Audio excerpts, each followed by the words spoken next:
Hello my dear student. तो आज की वीडियो में हम ये जानेंगे कि बादल आकाश में क्यों तैरता है। देखे होंगे आप सभी कि बादल आकाश में तैरने लगता है। इसका मेन रीज़न क्या है।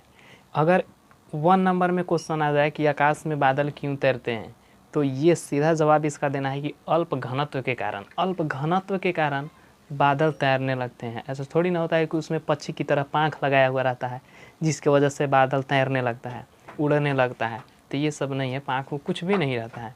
अब समझना है कि घनत्व क्या है। आप डेंसिटी जान लेंगे कि आप पूरा पता चल जाएगा कि बादल क्यों तैरता है। जिस दिन बादल की तरह आपका भी घनत्व कम हो जाएगा तो आप भी बादल की तरह तैरने लगिएगा। अब आप में अगर पक्षी की तरह अगर पाँख नहीं लगा हुआ है फिर भी बादल की तरह तैरने लगेंगे। तो आप ध्यान दीजिए कि डेंसिटी क्या है, घनत्व क्या है। घनत्व बराबर होता है घनत्व बराबर होता है द्रव्यमान। घनत्व बराबर होता है द्रव्यमान बटा आयतन। क्या होता है? घनत्व बराबर होता है द्रव्यमान बटा आयतन।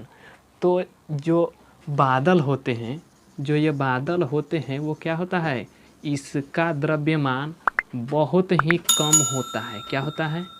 बहुत ही कम होता है। द्रव्यमान इसका बहुत कम होता है।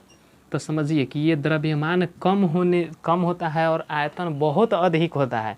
इसका मतलब कि ये फैलाव बहुत ज़्यादा होता है लेकिन इसका द्रव्यमान बहुत कम होता है। अब द्रव्यमान क्या है कि जब किसी वस्तु का जितना उसका परिणाम होता है वही उस वस्तु का द्रव्यमान होता है।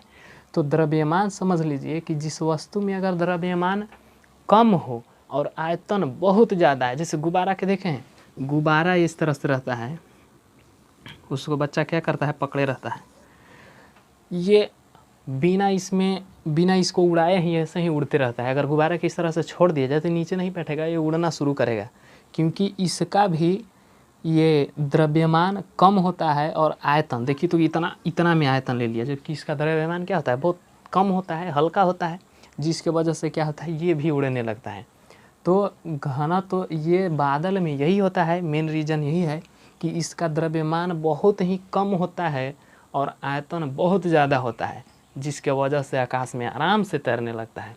अब ध्यान दीजिए कि द्रव्यमान को अगर कम कर दिया जाए, देखिए तो अल्प घनत्व के कारण अगर घनत्व द्रव्यमान कम कर दिया जाए और आयतन बढ़ा दिया जाए, मतलब कि ऊपर वाला को क्या बोलते हैं हम, मैं तो आप लोग जानते ही होंगे, ऊपर वाला को अंश बोलते हैं और नीचे वाला को हर बोलते हैं।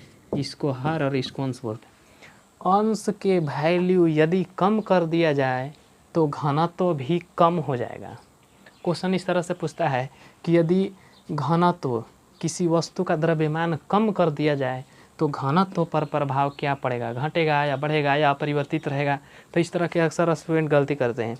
तो ध्यान दीजिए, यदि द्रव्यमान को कम करते हैं, इसका मतलब को अंश कम कर रहे हैं, तो किसी वस्तु का अगर अंश हम कम कर देंगे अर्थात द्रव्यमान कम कर देंगे तो उसका घनत्व भी क्या हो जाएगा, कम हो जाएगा।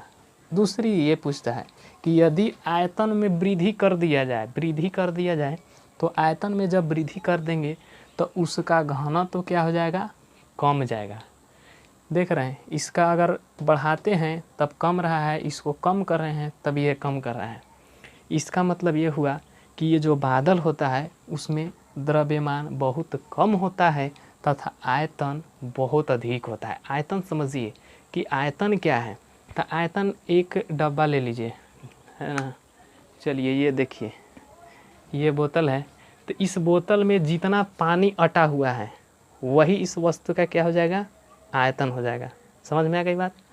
तो किसी वस्तु में जितना पानी अटा या द्रव या गैस, जितना वो आकृति अंदर की ओर घेरता है वही उस वस्तु, बाहरी आकृति की नहीं बात कर रहे हैं, अंदर की आकृति के कर रहे हैं।